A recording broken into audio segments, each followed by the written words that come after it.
一整栋楼单单只有这一家常年震动，而且还越震越厉害。那么这座诡异的房子为什么会抖动？这背后又有什么原因呢？新来的朋友可以长按2秒点赞支持一下。咱们接着往下讲。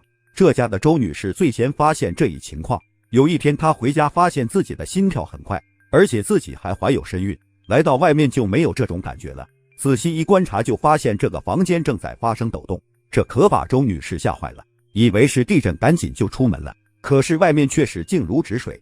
这时周女士以为是这栋楼的问题，就问了自己的邻居和楼下的住户，就没有发现任何问题，就单单是自己家一直在震动，而且抖动的不是家具、门窗，而是房子。这住了快10年的房子，它怎么突然就开始抖动起来了呢？难道是小区外面的马路惹祸？在路上有这个大吨位货车经过的时候，房子确实会被震得发抖，只是周女士一家的抖动明显不是一阵一阵的，而是差不多一整天都在抖动。听说周家是7月开始有震动感觉的，物业突然就想到了一种可能。周女士家住的这栋楼因为水压不够，物业公司正好在她家楼顶装了一个加压水泵，会不会是这个加压水泵发出的震动呢？这时候物业公司来到楼顶把加压水泵关掉，可是周女士家的震动却丝毫没有减弱。那么到底是怎么回事呢？一整栋楼单单只有这一家常年震动，而且还越震越厉害。那么这座诡异的房子为什么会抖动？这背后又有什么原因呢？如此诡异的一件事还是让大家人心惶惶。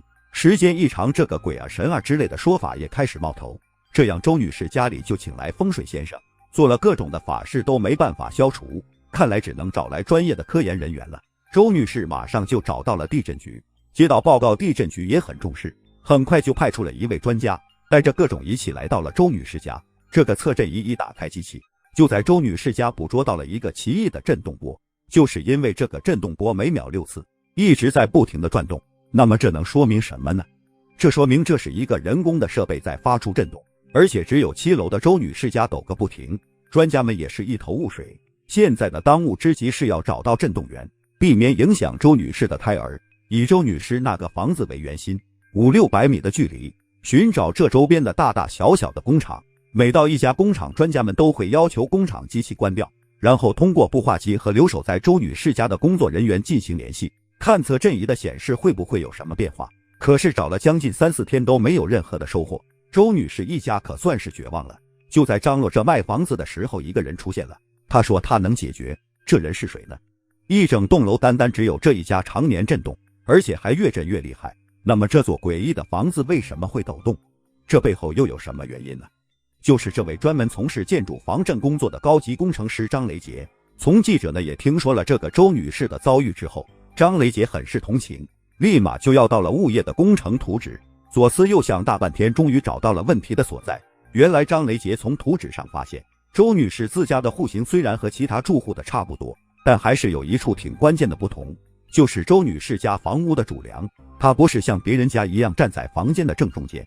设计者当初他不知出于什么考虑，把他家的主梁呢偏到一边，正是这偏差的一点就造成了周女士这家的避震受力不均匀，造成频繁震荡。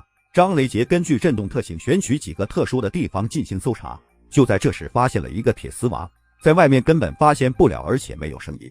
走进里面就发现震动的冲床。张雷杰让老板呢暂时就关掉了这些正在运转的机器，然后立刻跟守在家里的周女士取得了联系，发现没有了震动，而且一测频率，这个冲床的频率也是1秒6次。之后就在厂房周围建造了防震沟，周女士家的诡异震动就解决了。故事到这里就结束了，欢迎大家在评论区之内说出自己的看法，长按点个赞，你会发现惊喜。